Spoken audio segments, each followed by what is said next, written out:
2020 विश्वकप आज भारत दक्षिण आफ्रिका फाइनाल क्रिकेट इतिहास रे आउ एक विश्वकप तोली धरिबा पाई भारत को मिली पुणी एक सुजोग।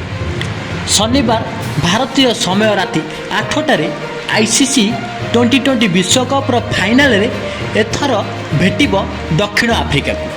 प्रथम संस्करण विजेता भारत सहित प्रथम थर कौन आईसीसी इवेंट फाइनाल रे पहुंची दक्षिण आफ्रिका मध्य खेला जिबाकु थिबा फाइनाल टक्कर को प्रशंसक भी उत्सुकतार सह अपेक्षा करिसंती।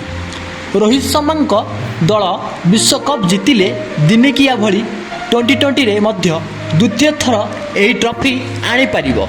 भारत 1983 और 2011 रे दिनिकिया विश्वकप एवं 2007 रे 2020 विश्वकप जीति थिला।